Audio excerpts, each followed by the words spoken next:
अरे चलो ना नीचे चलो ना, नीचे नीचे नीचे यार बढ़ानी पड़ेगी।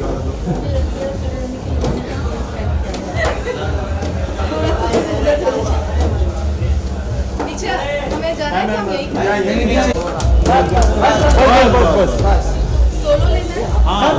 साथ में एक और दोस्त के नीचे और दोस्त के पीछे बस और दोस्त और पीछे हो जाओ, पीछे में भाई क्या कर रहे हैं यार, पहाड़ नहीं एक से बाद चलेगा, बस एक स्टेप और नीचे आ जाओ, नीचे आएगा।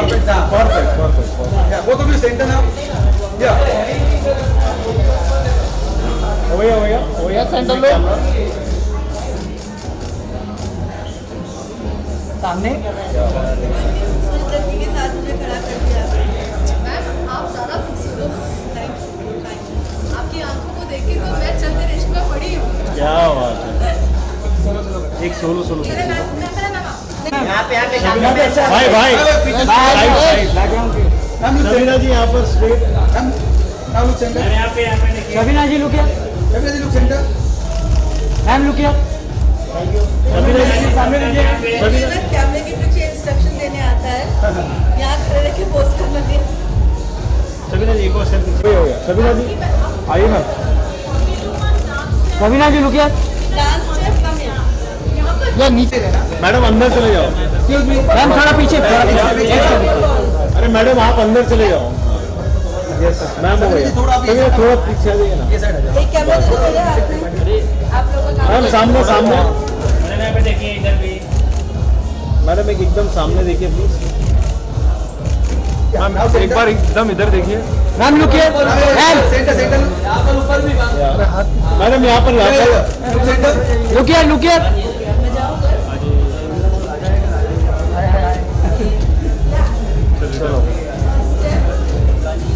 ओके क्या बात, स्टेप ठीक है। पीछे और थोड़ा और पीछे हो यार, मैं ये वाला नहीं, अच्छा ओली आराम से आराम से अरे लुक सेंटर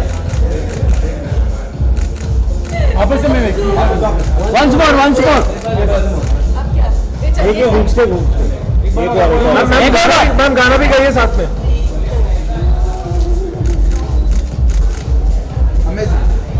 क्या बात है, थैंक यू चला चलो अब ऐसे कैमरा लेके ये भाई साइड हट जाओ, इधर आइए सर, सेंटर कैसे हो? बढ़िया बढ़िया, आप सब कैसे हो? कल थे आप लोग पार्टी में?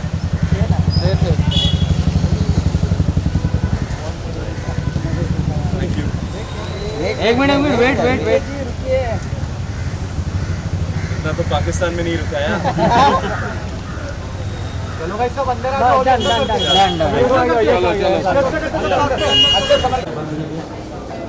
कम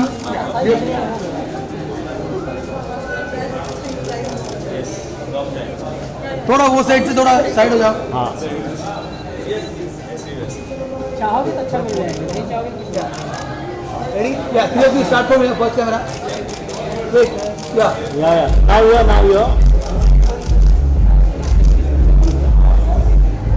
क्या बात है, ये सेंटर लुक वन मोर 3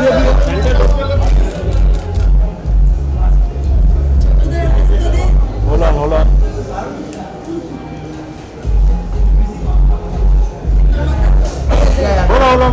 तीनों एक साथ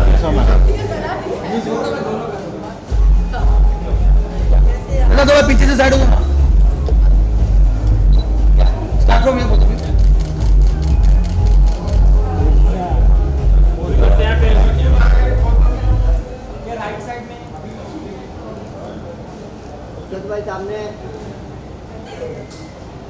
hold on उत्कृष्ट भैया सर सामने ma'am both of you on this camera क्या थैंक यू, मुस्कान नाम है या स्टार्ट फ्रॉम वेट उत्कृष्ट भाई यहाँ पर मुस्कान जी आपका यहाँ पे भी करते एक सोलो वेट या डन या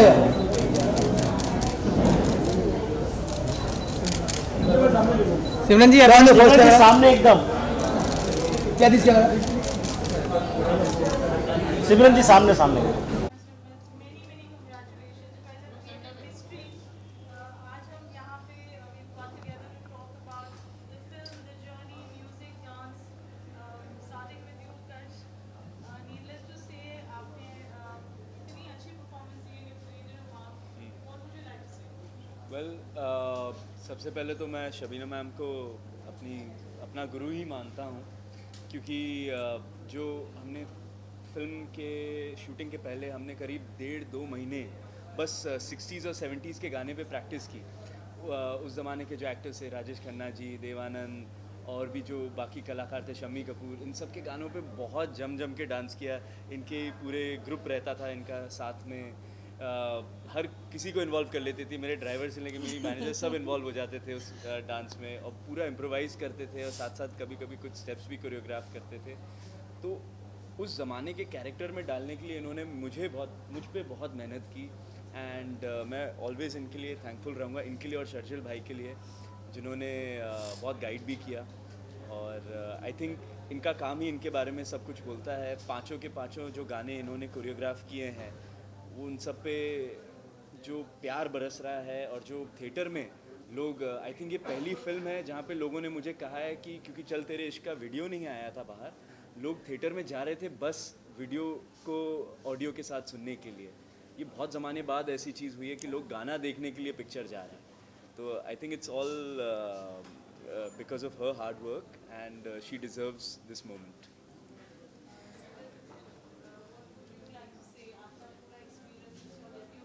Yes.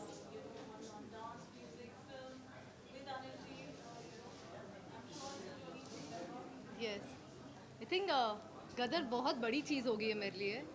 जब मैंने साइन किया था मुझे पता था कि मैं गदर साइन कर रही हूँ, जब सब हो गया था, बट इतना मतलब ये हिस्ट्री बन जाएगी ये मैंने सोचा नहीं था, बिकॉज इन पास्ट 20 ईयर्स मैंने किसी मूवी के लिए ऐसा क्रेज़ देखा नहीं है पर्सनली। तो आज जब मूवी रिलीज़ होगी और इतना क्रेज़ हो गया है, मुझे खुद को विश्वास ही नहीं होता है कि ये सब हो गया है। एंड एक जो सबसे बड़ा कॉम्प्लीमेंट मिला है, दैट्स फॉर द सॉन्ग।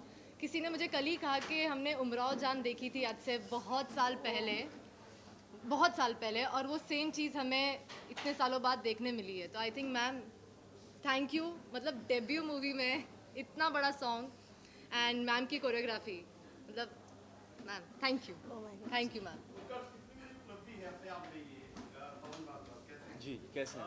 बड़ी फिल्मों को पीछे कर दिया है जी। तो रिव्यू में सबसे बड़ी बात एक ही बात पूछी जाती है कि गदर को क्या टक्कर देगी, तो सबका ये जवाब था कि गदर का अपना अलग जोनल है, अलग जी। जोन है। ज़रूर, ये हम जानते थे पिक्चर बनाने के पहले भी कि गदर 2 की सबसे बड़ा जो कंपैरिजन होगा वो गदर 1 से ही होगा। तो इसलिए इतने साल भी लग गए कहानी को ढूंढने में, एक सही कहानी मिले, एक सही एक सही प्लेटफॉर्म मिले, जो किरदार हैं तारा, सकीना जीते, और जो नए किरदार जुड़े हैं जैसे हमीद इकबाल और मुस्कान, इन सब के लिए करेक्ट प्लेटफॉर्म हो। तो गदर 2 की जो कहानी थी, हमें लगा कि हम उसी तराजू पे तोल सकते हैं, और गदर का जो ब्रांड है हम उसे एनकैश नहीं करना चाहते थे। हम एक ऐसी फिल्म बनाना चाहते थे जो उसके ब्रांड को ग्रो करे। तो आई थिंक गदर 2 ने ये कर दिखाया है और करते जा रही है। अभी भी आज भी बहुत अच्छी चल रही है थिएटर्स में, आज भी टिकट नहीं मिल रही है।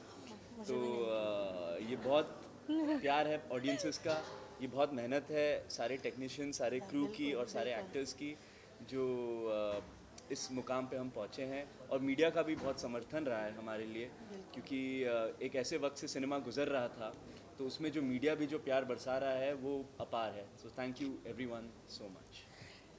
And I would like to say, सबसे पहले मैं अनिल जी को याद करूँगी यहाँ पर। जितनी भी बात उत्कर्ष ने कही और मुस्कान ने कही, ये मैं पॉसिबल नहीं कर पाती अगर मेरे डायरेक्टर का मुझ पे भरोसा नहीं होता। अनिल जी नहीं है, लेकिन मैं उनकी प्रेजेंस फील कर रही हूँ। वो मेरे गुरु हैं, मैंने बचपन से अनिल जी से बहुत सीखा है। मैं हमेशा उनसे कहती हूँ कि सर मैं आपकी एकलव्य हूँ। मैं असिस्टेंट नहीं थी, लेकिन मैं दूर से आपके फिल्म के थ्रू, और जो भी फिल्म पे मैं असिस्टेंट कोरियोग्राफर रहती थी, आपसे सीखती थी। और वही चीज़ मैंने, जो इतने सालों का मेरा सीखा हुआ निचोड़ है, वही मैंने गदर में डाल दिया। कि एक कोरियोग्राफर लड़की को, भले वो कितने भी अच्छा काम कर चुकी हो, गदर जैसी कल्ट फिल्म के लिए चूज़ करना ये भी एक डायरेक्टर की बहुत बड़ी बड़ी चीज़ है कि इनका ये आइडिया कि शबीना को लूँगा मैं, वो उसी चीज़ ने मुझे हमेशा अपने टोज़ पर रखा। इसीलिए मैंने 2 साल तक कोई और फिल्म नहीं की, मैंने सिर्फ गदर की, और गदर के लिए बहुत तैयारियां की। जैसे उत्कर्ष ने थैंक यू इतना प्रेज़ किया, लेकिन ये मैं तुम्हारे बगैर नहीं कर पाती। ये एक मिलीजुली साझेदारी होती है कि एक्टर जब अपने आप को आपके हवाले कर देता है, तभी हम टेक्नीशियंस उसको संवारना शुरू करते हैं। तो तुमने इतना भरोसा किया, अपने आप को बिल्कुल झोंक दिया, और ख़ुद ये परफेक्शनिस्ट है। मैं इसे कहती हूँ कि ये इतना परफेक्शनिस्ट है, अपनी एज से बहुत ज़्यादा सोचता है, समझता है और चीज़ों को तराशता रहता है उत्कर्ष। मैंने उत्कर्ष के साथ जीनियस की थी, तब से ही मैं इसे अपना स्टार बोलती हूँ, and I love him a lot for, ये इतना डाउन टू अर्थ है और ये बहुत इज्जत देने वाला बच्चा है, बहुत रिस्पेक्ट करने वाला, टेक्नीशियंस को बहुत प्यार देने वाला, बहुत डाउन टू अर्थ। बस वो जीनियस के बाद से ये मेरे दिल में ऐसा बसा कि दूसरी बार जब मौका मिला तो मैंने अपनी जान लगा दी कि उत्कर्ष को मुझे ऐसे करवाना है, बस लोग इस चीज़ को याद रखें। और हमने जो ट्रेनिंग शुरू की पुराने गानों को देखकर, ही वॉज ऑल देयर, बिल्कुल ऐसे अंदर आके इस तरीके से फोकस करके किया कि अगर उत्कर्ष नहीं होता तो मैं शायद नहीं कर पाती ऐसे। Even for her those them, ये मुझे इतने गौर से देखती थी कि कभी कभी मैं ऐसे, ये मुझे डांस करते हुए ऐसे देखते देखते मेरे इतने करीब आ जाती थी, बोलती थी सिमरत ये ओके नहीं मैम, मैं देख रही हूँ कि आप कर कैसे रहे हो। तो वो, और इतनी मतलब ये भी इतनी फोकस्ड है। मुझे थोड़ा सा नाराज़गी होती थी कि आज के लोग, आजकल के बच्चे ध्यान नहीं देते, फोकस नहीं है, लेकिन ये दोनों ने तो कमाल कर दिया कि मेरा जो काम दिखाई दे रहा है, जो लोग मेरे बारे में बात कर रहे हैं, मैं इनके बगैर तो कर ही नहीं पाती। Today I am celebrating these 2 songs with both of them, both of my Darling's, because ये नहीं पर्दे पे करते उस तरीके से, उस संजीदगी के साथ जो मैं चाहती थी, तो मैं अपनी कला कैसे दिखा पाती। Even Simrat, she didn't get chance to rehearse for many days, but जितना भी रिहर्सल मिला, she focused completely on me. ऐसे वो घोड़े का चश्मा लगा के आती थी और वो मेरे सिवा किसी को देखती नहीं थी। मेकअप, हेयर, अगर उसको कुछ ठीक करे तो उसको पता ही नहीं कोई कुछ कर रहा है। You know, her costumes were so difficult कि कोई अगर और एक्ट्रेस होती तो वो बोल देती मुझे ये नहीं करना। जो वाइट वाला पोर्शन है चलते रेश्क में, 2 लड़कियां उसका घाघरा पकड़ के खड़ी होती थी पीछे, वो इतना हैवी था।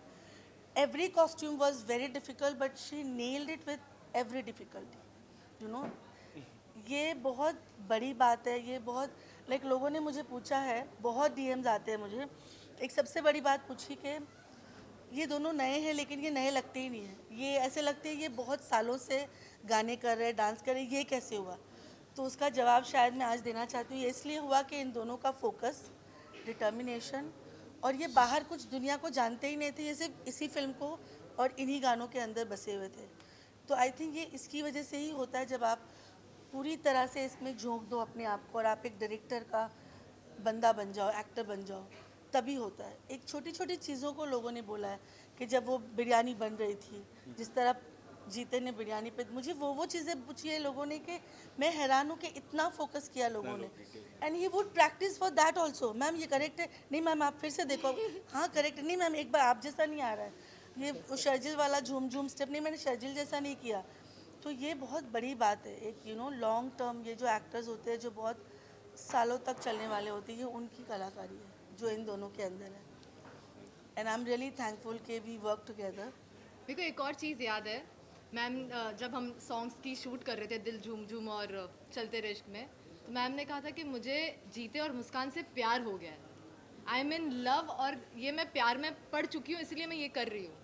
और मैम ने एक और चीज़ बोली थी, मुझे तुम दोनों को ऐसे देख के लगता है कि तुम लोग 10 साल से प्यार में हो, जो तुम ऑन स्क्रीन कर रहे हो। एब्सोल्युटली। तो मैम बोलती कि ऐसा लग रहा है 10 साल से तुम लोग प्यार में पड़े हुए और वो दिख रहा है। Ma'am it was all your love actually, जो आप जिस प्यार से आप हमें देख रही थी, आई थिंक उसके वजह से ये हुआ। सो या शबीना मैडम, इससे पहले कि आपने एक से बढ़कर एक गानों के लिए कोरियोग्राफी की, पूरी तरह से एक्सपोज नहीं हो पाई थी, लोग जानते नहीं थे। जब से गदर 2 रिलीज हुई है, कहीं ना कहीं आप पूरी तरह से एक्सपोज हो रही हैं, लोग जानने लगे हैं आप ये कौन है, आप किस तरह के गाने करते हैं। तो फ्यूचर प्लान्स क्या, और इतने दिन छुपे रहने का कारण क्या है, और अपने आप को एक्सपोज करने का क्या कारण? नहीं, कारण ये है कि आजकल ज़माना जो है, वो जो कोरियोग्राफर्स जज बन के टीवी पर आते हैं, लोग उन्हीं को जानते हैं। तो आम जनता जो है, जिसके सबके घरों में टीवी है, 4x4 के घर में भी आपको एक टीवी मिलेगा, तो ये जो जनता है, जिसे हम मासेस कहते हैं, जो हमारी लवली ऑडियंस है, इनको सबको यही लगता है कि जो टीवी पे कोरियोग्राफर्स है वही मेन कोरियोग्राफर्स है, और वो अपनी एक फ़ैन फॉलोइंग लेके चलते हैं। और मुझ जैसे कोरियोग्राफर्स जो बरसों से काम कर रहे हैं, लेकिन मैं कभी जज बनकर वहाँ बैठी नहीं, तो इसलिए लोग मुझे उतना नहीं जानते, लेकिन इंडस्ट्री के लोग जानते हैं जो मेरे काम करने वाले लोग हैं। लेकिन जब गदर आई, ये एक गदर अपने आप में एक करिश्मा लेकर आई है, जो मुझे लगता है गदर में भी बिल्कुल सामने आए बगैर लोगों को पता था कि शबीना खान ने किया। ये करिश्मा, ये फिल्म अपने आप करिश्मा लेकर आई है, हर किसी को एक एक्सपोजर दे रही है ये फिल्म, क्योंकि जो ये अपने आप दे रही है, ये अपने आप दे रही है, ये दुआएं हैं, ये मोहब्बत है, ये ऑडियंस अपने आप सबको दे रही है। कई लोगों ने तो जाकर फिर से गूगल किया कि गाने किसने किए, और मुझे बताया, हमें तो पता नहीं था, फिर हमने गूगल किया। लाइक वो जो यूट्यूब पे जो यूट्यूबर्स होते हैं ना, जो गाने को जज करते हैं, they never talk about choreographers. अभी रिसेंटली जब ये दोनों गाने रिलीज़ हुए, I have seen couple of them going and looking for choreographer कौन है, and I felt really happy about it. तो आई थिंक गदर ये एक चेंज लेकर आई है अपने आप में, कि जो फेमस टीवी पे जो आते हैं जजेस, उनके अलावा भी देर आर कोरियोग्राफर्स, ये गदर लेकर आई है। अब आई थिंक गदर के बाद ये एक ट्रेंड चालू होगा कि लोग कोरियोग्राफर्स को और बाकी टेक्नीशियंस को वो रिस्पेक्ट देंगे, उन्हें जानने की कोशिश करेंगे। रियलिटी शोज में जिस तरह का डांस दिखाता है और फिल्मों में जिस तरह का डांस हो रहा है, जो परिवर्तन आ रहा है, उसको आप किस तरह से देखती हैं? खासकर यंग जनरेशन को क्या संदेश देना चाहेंगी जो इस फील्ड से जुड़ना चाहती हैं? देखो, रियलिटी शोज़ के जो डांसेस है वो शो डांस है। आप डायरेक्ट उनको देखते हो और उनकी स्टेप्स का लिरिक्स के साथ लेना देना नहीं होता, क्योंकि वो सामने बैठी हुई ऑडियंस के हिसाब से स्टेज का डांस करते हैं, जो 8 के और 16 के ब्लॉक्स होते हैं। आप देखेंगे नॉर्मली उसमें लिरिक्स का लेना देना नहीं होता, लेकिन फिल्म के जो गाने होते हैं, जहाँ तक कि मैं बहुत